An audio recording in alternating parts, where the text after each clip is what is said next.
2절입니다. 마가복음 1장 1절로 2절입니다. 제가 봉독합니다. 하나님의 아들 예수 그리스도의 복음의 시작이라. 선지자 이사야의 글에 보라, 내가 내 사자를 내 앞에 보내노니 그가 내 길을 준비하리라. 아멘. 예.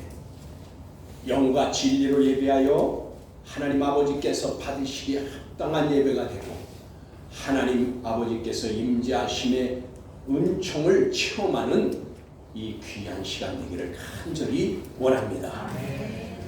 오늘 말씀의 주제는 예수 그리스도의 길라잡이를 아십니까? 예수 그리스도의 길라잡이를 아십니까? 성탄절이 다가오고 있습니다. 대림절 세 번째 주일입니다. 여러분, 대림절이란 예수 그리스도께서 오심을 기다리는 그런 절기를 말하는 것입니다. 손님이 온다 그러면 그전에는 동부 밖에서 기다렸죠. 그렇게 기다리고 있는 것을 뜻하는 그런 말씀입니다. 예수님은 영광을 받으시기 위해서 오시는 것이 아닙니다. 고난을 받으시고 죽어주시려고 오시는 것입니다. 즉 하늘의 영광을 뒤로하고 고난을 받고 고통의 십자가에 죽어주시려고 오시는 것입니다. 그럼에도 세상의 사람들은 성탄절을 기다리며 기뻐하고 즐거워합니다. 요즘에는요, 제가 청년 시절에 맞이하던 성탄절과는 완전히 달라졌지만 아무튼 성탄절 하면 모두가 왠지 기뻐하고 기다립니다. 예전에는 그런 분위기가 사회의 전반에까지 다 미쳐져서 믿지 않는 사람들도 다 그냥 기독교인이 기뻐하는 건데 자기들도 괜히 기뻐하고 성탄절에 오면 들떠가지고 다 그랬어요. 요즘은 그런 거를 전혀 못 느끼겠어요. 세상이 악해졌기 때문인 것입니다. 그럼에도 세상의 사람들은 성탄절을 기다리고 이제 기뻐하는 것은 왜 그럴까요? 그건 왜 그럴까요? 예수님을 맞이하는 우리에게는 예수님께서 가지고 오시는 소식이 기쁜 것이기 때문인 겁니다. 예수님이 오시는 걸 기다리고 기뻐하는 것은 그분이 오실 때 가지고 오는 소식이 기쁜 소식이기 때문이라 그 말씀입니다. 그것을 뭐라고 하냐? 복음이라고 합니다. 유앙겔리온, 즉 기쁜 소식이라는 뜻입니다. 그래서 복음이란 기쁜 소식입니다. 본문 1절에 이렇게 말씀하십니다. 하나님의 아들 예수 그리스도의 복음의 시작이라 라고 하였습니다. 하나님의 아들이신 예수 그리스도의 시작을 알리고 있는 것입니다. 예수 그리스도란 자기 백성을 저희 죄 가운데서 구원하실 메시아라는 뜻입니다. 다시요, 예수 그리스도란 자기 백성을 저희 죄 가운데서 구원하실 메시아, 이런 뜻을 말하는 겁니다. 그리고 예수 그리스도의 시작이라 라고 하였는데 여기 시작이라는 뜻은 아르케입니다. 그런데 여기는 엔아르케, 즉 다시 말하면 여러분 처음, 우리 성경의 시작, 처음 이런 것을 아르케라고 그러는데 헬라어로. 그런데 그 헬라어를 잘 보면은 엔아르케와 아프아르케가 있어요. 근데 여기에는 엔아르케예요. 근데 이 엔아르케는 무슨 뜻이냐? 창세기 1장 1절에요. 태초에 하나님이 천지를 창조하시니라 라고 했을 때 그 태초에란 그 말과 오늘 여기 뭐라고 했어? 여기 시작이란 말과 같은 거예요. 그러니까 시브리어로는 그것을 뭐냐면 베레시트 그랬는데 이 베레시트는 무슨 뜻이냐? 처음, 시작을 말하는 건데 이것과 같은 단어라 그 말이에요. 그러면 이것은 구체적으로 무슨 뜻이냐? 영원 전부터 계신다 그런 뜻이에요. 그러니까 여러분 아프의 아르케는 이제 태초에 즉 천지를 창조하실 때부터 있던 것을 아프 아르케예요. 근데 여기는 에나르케라고 했죠. 이건 무슨 뜻이에요? 영원 전부터 창조 이전부터 계셨다 그 말이에요. 누가? 여기 보니까 1절의 본문에 시작이라는 것은 하나님의 아들 예수 그리스도의 탄생은 예수님께서 태어나시는 시작이 아니라 그 시점의 시작이 아니라 영원 전부터 그 이미 천지 창조하기 이전부터 이미 시작된 것, 즉 영원 전부터 약속된 말씀이 이루어짐으로 예수님이 태어나시기 전인 지금 시작한다. 그러니까 이 말은 뭘까? 여기 1절은 마가복음 1장 1절의 뜻은 예수님이 태어나기 시작부터 이미 처음 시작은 시작됐다. 그 뜻을 얘기하는 거예요. 그리고 여기 복음이란 아까 유앙겔론이라고 기쁜 소식이라고 말씀드렸죠. 예수 그리스도가 바로 기쁜 소식인 것입니다. 그러니까 예수님이 무슨 소식을 들고 오셔서 그분이 들고 오셔서 기쁜 것이 아니라 예수 그리스도 자체가 기쁜 소식이라 그 말이에요. 그러니까 우리 서문학교우들은 잘 이것을 깨달아서 자기 것으로 이것을 만들어야 돼. 다시 말하면 예수님이 기쁜 소식을 들고 와서 기쁜 것이 아니라 예수 그리스도 자체가 기쁜 소식이라는 그것을 확실히 믿어야 됩니다. 이것이 복음이고 진리인 것입니다. 그래서 여기 그리스도가 기쁜 소식이다. 왜냐? 기쁜 소식의 내용이 바로 죄인이 구원함을 얻는다 그런 것인데, 죄인이 구원함을 얻는 것이 기쁜 소식인데 누구 때문에 얻냐 그 말이에요. 예수 그리스도가 바로 예수 그리스도로 말미암아 구원함을 얻기 때문에 그리스도가 기쁜 소식이라 그 말이에요. 그래서 여기 율법으로 해결할 수 없었던 원죄의 문제, 그것을 예수님께서 깨끗하게 해주심으로 그 예수를 믿는 사람들이, 사망의 종로로 타던 그런 사람들이 예수님이 주시는 기쁜 소식, 예수 그리스도가 자신이 바로 구원자이기 때문에 그가 기쁜 소식이다 그 말이에요. 예수가 아니면 구원이 없다 그 말이에요. 그래서 예수님이 유일하신 구원자라 그 말이에요. 그런데 여러분, 차별금지법이 통과되면 이런 설교도 못해요. 이런 설교를 하려면 뭘 각오해야 돼요? 300만 원 벌금을 내든지 아니면 그 300만 원어치 가서 구류를 살고 나와야 돼요. 누가 가서 고자질하면 신고하면 걸리게 됩니다. 근데 이것도 모르고 목사들도, 여러분 목사님들 중에서도요, 이 차별금지법을 왜 반대하냐고 그리고 찬성하는 사람들이 꽤 있어요. 나는 너무 가슴이 어떻게 해요? 뭐라 할까요? 속된 말로 화가 치밀어 올라요. 네? 차별금지법을 찬성한다니 도대체 내용을 알고 그러냐 그 말이에요. 여러분 그렇게 되면 사도행전 4장 12절을 성경에서 빼내든지 그거를 설교하면 안 돼요. 거기가 뭐예요? 너희에게 구원받을 다른 이름을 주신 일이 없다고 그랬어요. 구원자 예수 그리스도의 이름, 그 이름 외에는 다른 구원의 방법이 없다고 말씀하셨는데 그거를 증거할 수가 없게 된다 그 말입니다. 그러므로 예수 그리스도의 오심은 태초에, 즉 영원전부터 계셨던 하나님의 아들이 죄인들을 구원하시려고 말씀이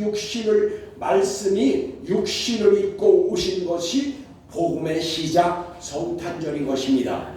여러분, 그래서 이것을 성경 요한복음 1장 1절에 이렇게 말씀하십니다. 태초에 말씀이 계시니라. 이 말씀이 하나님과 함께 계셨으니 이 말씀은 곧 하나님이시니라 라고 하여서 여기에 태초에가 엔 아르케, 즉 복음의 시작은 말씀이 육신이 되어 오신 예수 그리스도의 심을 분명히 알게 하십니다. 오늘 여러분 본문 2절에요. 본문 2절에 선지자의 글에 보라 내가 내 사자를 내 앞에 보내노니 그가 내 길을 준비하리라 라고 하였습니다. 여러분 여기 그런데 여러분 우리가 주목하여 볼 말씀이 있어요. 복음의 시작이라고 그렇게 해놓고 복음의 시작이 누구라고 했어요? 예수 그리스도. 그 복음의 시작이라고 그렇게 해놓고 그 예수 그리스도의 오심을 말씀하지 않고 선지자의 글에 2절에 선지자의 글에 기록된 사자를 보내는 장면이 나옵니다. 여러분 그러니까 이거 잘 정리를 해야 돼요. 사자란 엥겔로스인데 이것은 천사 또는 메시지를 가져오는 자 그런 뜻입니다. 그런데 예수 그리스도 앞에 심부름을 하는 자, 곧 그 메시지를 가져오는 자, 그 사자를 먼저 보내심을 우리가 보게 됩니다. 여러분 성경이 그래서 1절과 2절에 그 구분이 되어 있는데 우리가 이것을 잘 정리를 해야 돼요. 복음의 시작이 예수님이라고 했어요. 말씀이 육신이 돼서 오시는 예수님이 복음의 시작이라고 했어요. 그러면 그 예수님에 대해서 쭉 더 말씀을 하셔야 되는데 2절의 장면이 바뀐다 그 말이에요. 뭐 어떻게 바뀌어요? 2절의 말씀이 뭐예요? 그 사자를 먼저 보낸대요. 사자를 먼저 보낸대요.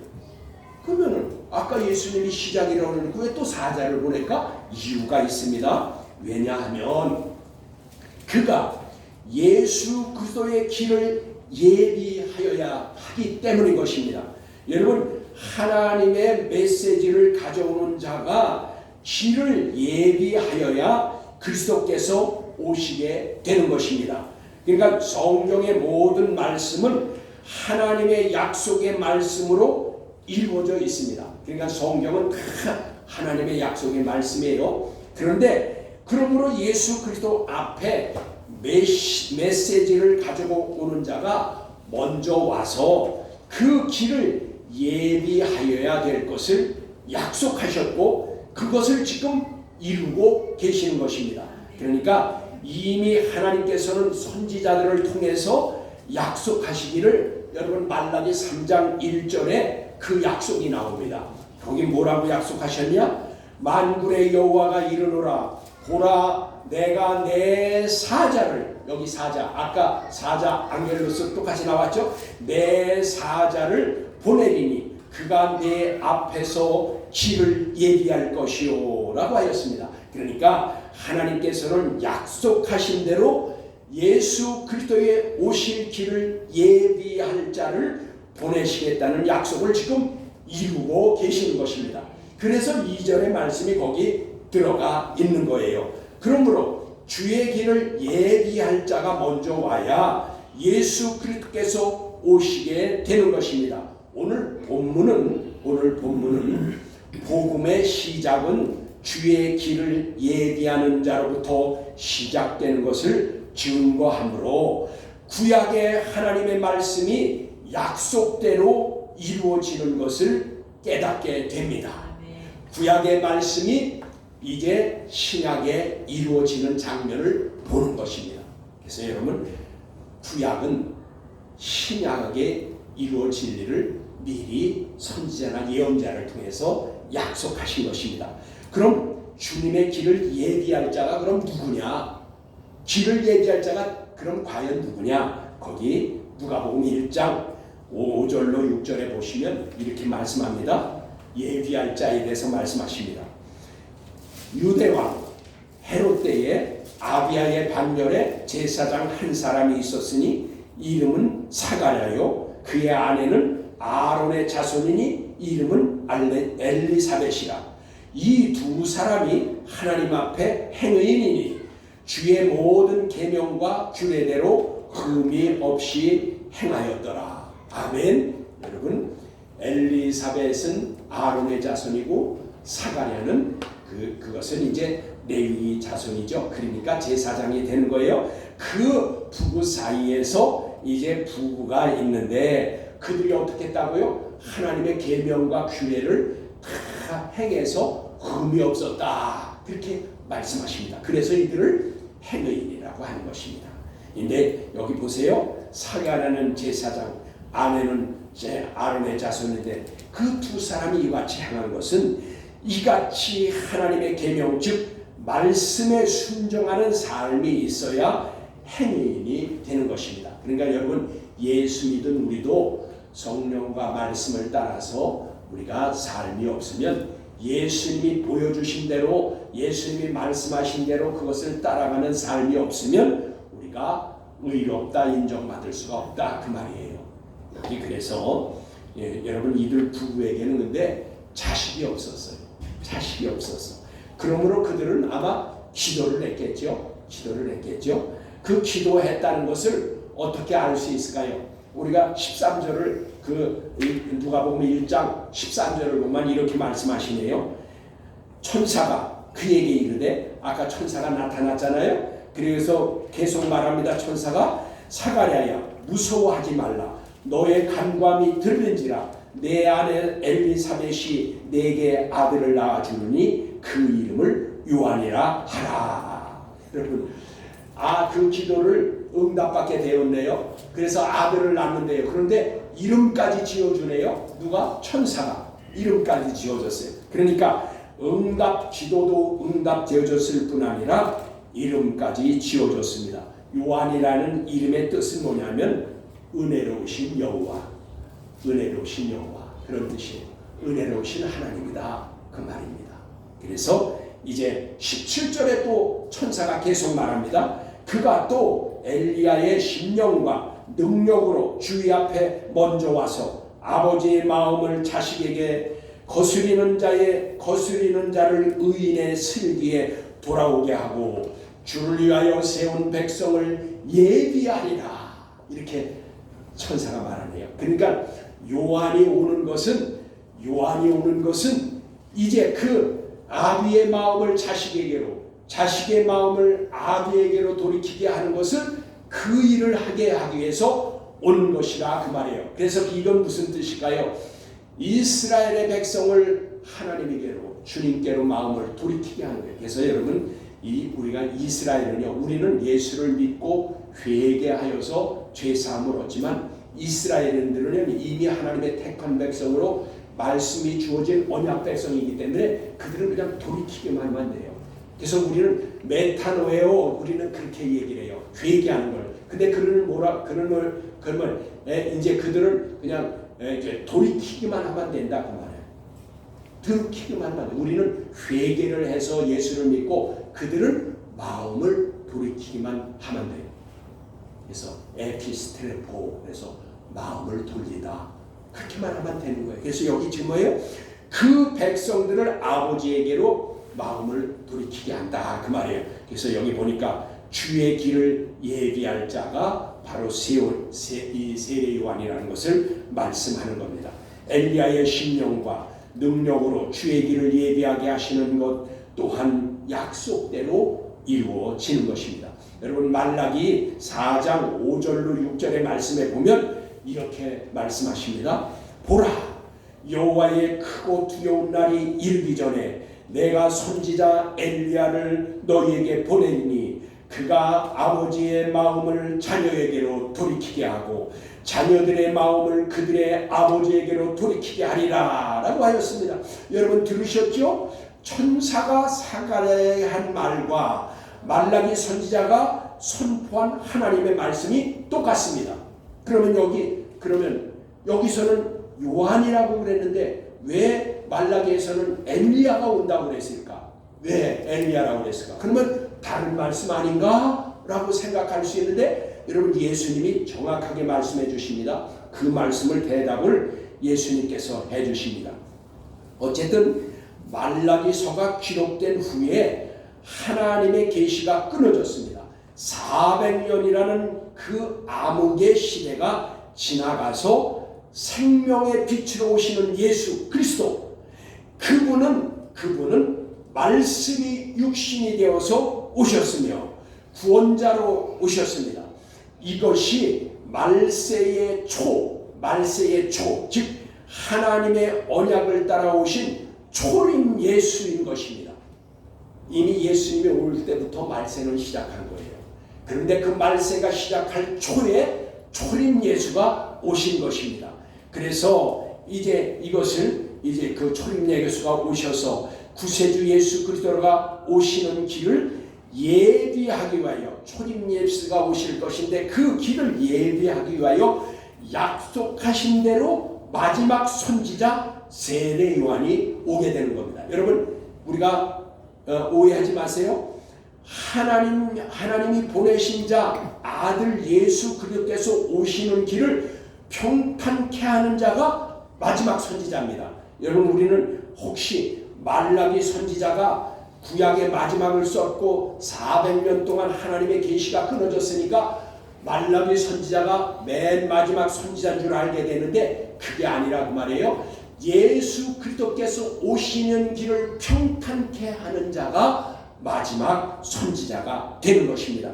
여러분, 이것을 그래서 예수님께서 분명히 알게 하셨어요. 어디 말씀하셨냐? 여러분, 마태복음 11장 13절로 14절의 말씀을 보면 예수님께서 정확하게 말씀해 주십니다. 거기 이렇게 말씀하십니다. 모든 선지자와 율법이 예언한 것은 요한까지니 만일 너희가 즐겨 받을진대 오리라 한 엘리야가 곧 이 사람이니라. 아멘. 분명히 말씀하시죠. 아까 말라기 뭐예요? 말라기 4장 5절 6절에 뭐라고 그랬어요? 거기는 엘리야를 보내리라 그랬어요. 그런데 그 엘리야가 이제 예수님이 설명을 해주시죠. 그 오리라고 한 엘리야가 바로 이 사람이라. 이 사람이 누구예요? 세례 요한이에요. 그래서 세례 요한이 마지막 선지자이고 그가 예수 그리스도에 오시는 길을 평탄케 하는 자라 그 말이에요. 그래서 오늘 본문의 말씀은 먼저는 레위 지파의 제사장 사가랴의 아들로 아론의 자손인 어머니 엘리사벳의 아들로 선지자의 글에 예언된 세례 요한이 광야에 외치는 소리로 예수 그리스도의 앞에 사자로 메시지를 가져오는 그 자로 보냄을 받아 이스라엘의 마음을 아버지에게로 돌리게 하기 위하여 약속하신 말씀대로 이루어지는 것을 알 수 있습니다. 세례 요한이 보냄을 받아 주의 길을 예비하여야 예수 그리스도께서 오시는 것입니다. 오늘 저와 여러분의 심령에 생명의 빛으로 오시는 예수 그리스도, 말씀이 육신이 되어서 오시는 하나님의 아들 예수 그리스도, 우리를 천국으로 들어가게 하실 예수 그리스도에 임재하실 수 있도록 깨끗한 심령을 예비하기를 축원합니다. 깨끗한 이 깨끗함은 죄로 물들지 않은 것을 깨끗함으로, 또 믿음으로 신실한 것이 깨끗함이고 성령의 인도함을 받는 것이 깨끗한 것입니다. 예수 예비함이 없는 곳에, 즉 예비함이 없는 곳에는 오실 수가 없는 것입니다. 여러분, 그래서 우리가 예수님이 임재하실 수 있도록 하기 위해서는 우리가 깨끗한 마음과 깨끗한 믿음과 깨끗한 심령, 성령의 인도함이 있어야 되는 것입니다. 그러므로 여기 또 말씀하십니다. 이제 마가복음 1장 3절의 말씀에 이렇게 말씀합니다. 오늘 본문 아래절이에요. 거기에 광야에 외치는 자의 소리가 있어 이르되 너희는 주의 길을 예비하라, 그의 오실 길을 곧게 하라 라고 하여서 주님의 오실 길을 곧게 하라라고 말씀하십니다. 여러분, 여기 곧게 하라라는 것은 유디스 포이에오 그랬어요. 그러니까 이거는 근데 의역을 많이 한 거예요. 곧게 하라는 것을 우리가 보면 이렇게 꼿꼿하게 일자로 평평하게 하라는 것으로 알 수 있는데, 여기 이 원문 유디스 포이에오는요, 즉시 만들다 그리고 지금 행하라 그런 뜻을 말합니다. 어떻게 해요? 지금 행하고 지금 즉시 만들라 그 말이에요. 뭐를? 주님이 오실 길을 만들라. 그래서 그 말은 이제 세례 요한이 예수님보다 몇 개월 먼저 났어요. 6개월 먼저 났어요. 그래 그분이 광야에서 준비했다가 예수님 오실 길을 곧게 하는데, 이것을 우리 뜻으로는 의역을 한 것이지만 원문의 뜻은 뭐예요? 지금 만들라. 지금 만들라. 그리고 지금 행하라. 만드는 것을 지체하지 말고 지금 행하라. 그럼 이게 무슨 뜻일까요? 저와 여러분은요, 예수 그리스도가 언제 오실지 모르니까 여러분 주님 오실 것을 그 길을 지금 만들고 지금 행하라 그 말이에요. 지체하지 말고요.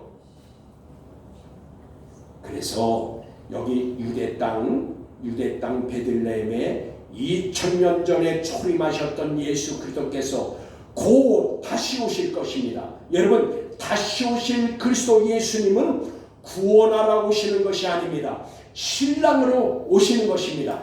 다시 오실 예수님은 구원자가 아니고 신랑으로 오셔서, 그분이 신랑으로 오시는 것은 신부로 단장한 성도들을 데리러 오시는 것입니다. 그분이 신랑으로 오시는 것은 신부로 단장한 성도들을 데려가시려고 오시는 것입니다. 신랑을 맞이하려면 예비한 자만이 맞이할 수 있습니다. 여러분, 예비하지 아니한 자는 맞이할 수가 없는 것입니다. 여러분, 그래서 성령과 말씀으로 살아서 예비한 자들이 신랑이신 그리스도를 맞이하게 되는 것입니다. 재림 예수를 만날 자들은 다시 오시는 신랑 예수님을 만나지 못해서 들림받지 못한 자들이, 남아있던 자들이 재림하시는 예수님을 만나게 되는 것입니다. 그러면 저와 여러분은 어떻게 해야 될까요? 재림 예수를 만나면 안 돼요. 신랑으로 신부를 데리러 오시는 예수님을 만나야 돼요. 그것을 어떻게, 이건 제 말씀이 아닙니다. 여러분, 계시록 19장 7절로 8절에 이렇게 말씀하십니다. 우리가 즐거워하고 크게 기뻐하세. 여기 크게 즐거워하고 크게 기뻐하라는 것은 아갈리아어예요. 펄쩍 뛰면서 기뻐하라고 말해요. 왜요? 왜 펄쩍 뛰며 기뻐하라? 그에게 영광을 돌리세. 어린 양의 혼인기약이 이르렀고 그의 아내가 자신을 예비하였으므로, 여기 아내가, 신부가 자신을 예비했다는 거잖아요. 그에게 빛나고 깨끗한 세마포 옷을 입도록 허락하셨으니 이는 이 세마포 옷은 성도들의 옳은 행실이로다 라고 하였습니다. 여러분, 그러므로 대림절 세 번째 주, 저와 여러분은 예수님께서 오실 것을 예비하고 계신가요? 예수 그리스도께서 내 안에 계실 처소가 예비되셨나요? 신부가 신랑을 위하여 단장함같이 예수님의 진실한 신부로 단장하였습니까? 우리 속에 세상의 것으로 가득하여서 비워진 자리가 없다면 지금 비워야 합니다. 이 생의 자랑과 안목의 정욕으로 깨끗하게 채워져 있다면, 부정한 것과 욕심으로 채워져 있다면 비워야 할 것입니다. 깨끗하고 정결한 신부와 같이 예비하여야 합니다. 왜냐하면 신랑이 언제 오실지 모르기 때문인 것입니다. 마태복음 25장 6절의 말씀에 이렇게 말씀하십니다. 밤중에 소리가 나서 보라, 신랑이 오고 계신다, 맞이하러 나오라 라고 하였기 때문인 것입니다. 예비하고 영적으로 깨어있는 성도가 신랑 예수님을 맞이할 수 있게 되는 것입니다. 오늘 본문의 말씀, 예수 그리스도의 길라잡이가 된 세례 요한의 외치는 소리가 저와 여러분을 깨어나게 하여 주시기를 원합니다. 아멘. 주 예수님께서 다시 오실 길을 예비하여야겠습니다. 예수님께서 언제 다시 오실지라도 맞이하러 나올 수 있도록 예비하여야 되겠습니다. 본문과 같이 곧게 하라. 유디스 포이에오, 즉시 만들라. 지금 행하라. 함과 같이 언제든지 예수님을 맞이하는 길을 예비하는 저와 여러분이 되기를 주 예수 그리스도의 이름으로 축복합니다. 아멘.